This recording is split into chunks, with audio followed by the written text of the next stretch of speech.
TorahBox.com pour la diffusion du judaïsme francophone vous retransmet un enseignement du Rav Yechia Ben Chetrit. Bonne écoute et bon limoud.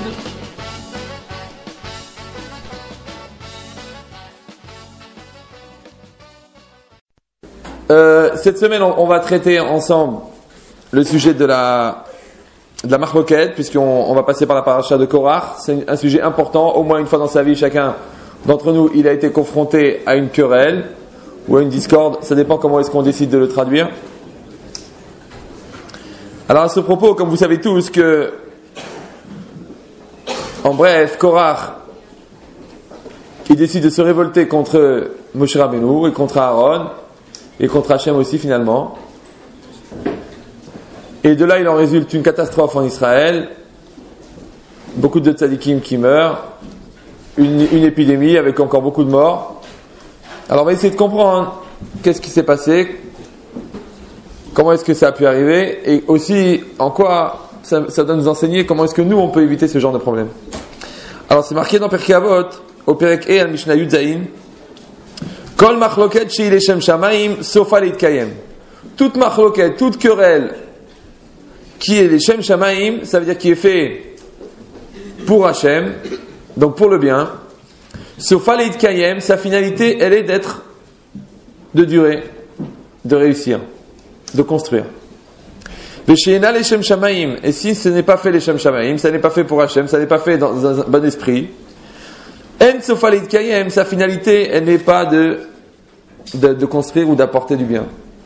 Alors le Pirkei Avot il continue, il dit Ezoi machloket chez les Shem Shamaim. C'est quoi un exemple de querelle qui était les Shem Shamaim? On a vu que des gens ont discuté mais que c'était pour le bien. Alors il dit c'est Shammai et Hillel. Hillel et Shammai, ils sont en discussion, souvent dans le Talmud, on les voit, des grosses discussions. Ça s'appelle machloket les Shem Shamaim.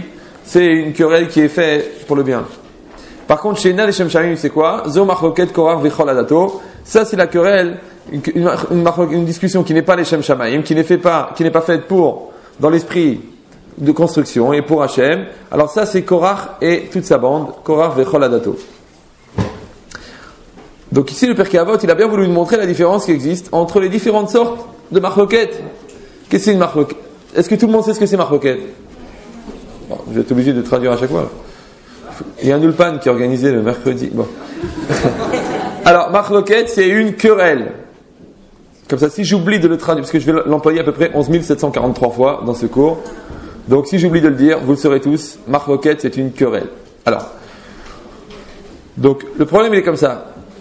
C'est bizarre que quand les Chachamim, ils ont voulu donner la différence qui existe entre une machloket, les Shem Shamaim et pas les Shem Shamaim, la seule chose qu'ils ont trouvée, c'est la différence entre Bet Shammai et Bet Hillel, qui sont des très très grands tzadikim, et Korach et sa bande, qui a priori sont des gens qui n'ont rien compris au problème. Alors comment est-ce qu'on peut mettre deux groupes comme ça sur un même plan? Deuxièmement, on sait que la machloket, la querelle qu'il y a eu à l'époque entre Moshe et Korach et ceux qui sont associés à lui, elle a eu des conséquences qui sont extrêmement graves. Comment est-ce qu'on peut comparer ça avec la discussion de Bet Shammai et Bet Hillel qui pendant des dizaines d'années ils sont querellés sur des sujets de la Torah qui n'ont pas eu les mêmes conséquences? Puisque dans la querelle entre Korach et Moshe Rabbeinu, déjà Korach est mort, Datan et Aviram qui étaient des prophètes sont morts, il y a eu 250 grands d'Israël qui sont morts avec eux, et à part ça il y a eu une épidémie qui a tué 14 700 personnes. Ça fait beaucoup de monde pour une querelle. Est-ce que nous, on peut imaginer que le fait même que des gens soient en querelle, ça puisse provoquer des conséquences tellement graves? Alors, il faudra comprendre pourquoi est-ce qu'elle a été tellement meurtrière, cette machloket. Et est-ce que toutes les querelles, elles sont meurtrières? C'est vrai qu'on voit des fois dans des familles, par exemple, moi souvent, j'étais invité à un mariage, j'ai dit, bon, alors la famille du Khatan, par exemple, 1000 personnes. La famille d'Akala, 4. Tu dis, qu'est-ce qui s'est passé? C'est la guerre, Puis non, c'est une vieille querelle qui a démarré à Marrakech et qui s'est terminée à la goulette.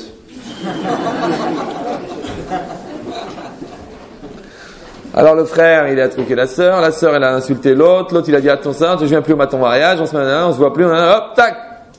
Une famille de 1000 personnes, mariage, 4 personnes. Donc c'est vrai qu'une marloquette, une querelle, ça peut des fois avoir des conséquences néfastes. Il n'y a plus de famille. C'est le type qui dit j'ai pas de famille.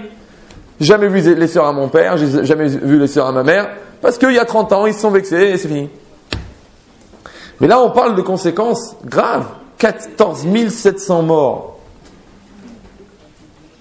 250 grands, imaginez 250 grands d'Israël qui meurent. Datan Vaviram, deux prophètes d'Israël, et Korach. Ça fait beaucoup. Alors maintenant, on va essayer de comprendre. C'est marqué dans le Passouk que Korach, il était voir Moshe Rabbeinu dans la querelle. Il lui a dit, c'est comme ça, Vayomu alehem, Rav lachem. Donc, Korach, il s'est adressé à Moshe et à Aaron. Il leur a dit, Rav lachem, ça c'est beaucoup pour vous, ça suffit pour vous. Ki kol ha'eda kulam kedoshim, car toute l'assemblée d'Israël, c'est tous des saints. Ou betocham Hashem, et Hashem est parmi eux. Ou madoua titnasu al ke'al Hashem. Et pourquoi est-ce que vous vous êtes élevés au-dessus du peuple de Dieu? Ça veut dire, c'était quoi l'argument maître de Korach? Mais dis-moi, elle est un peu facile l'histoire. Dieu il vient, il se révèle, d'accord. Après, toi, Moshe Rabbeinu, tu deviens le roi. Aaron, grand prêtre, c'est son frère. Les enfants de Aaron, remplaçants du grand prêtre. Dis-moi, ça sent un peu mauvais, non? Ça fait protection. Il dit, mais pourquoi est-ce que ça serait vous les grands et nous les petits? Ça y est, voilà, maintenant il y a la noblesse, ouais, et il y a le peuple.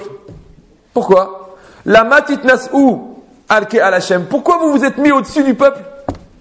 On est tous égaux. Ça c'est l'argument de Korach. Il a dit, mais on a tous entendu Dieu.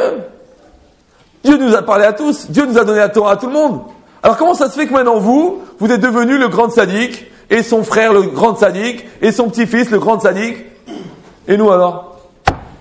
Ça c'est l'argument de Korach. C'est un bon argument, n'empêche. Oui ou non? Vous comprenez, imagine. On est tous dans la même synagogue, et puis d'un seul coup, il y en a un qui dit, ah, c'est moi le grand rabbin. Tu dis, oh. Et mon cousin, c'est le vice-grand rabbin.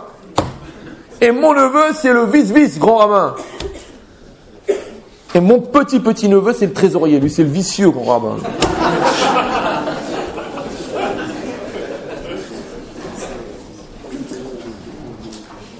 D'accord? Alors tu vas dire, comment ça se fait que tu distribues les rôles là? Mais qu'est-ce qui se passe?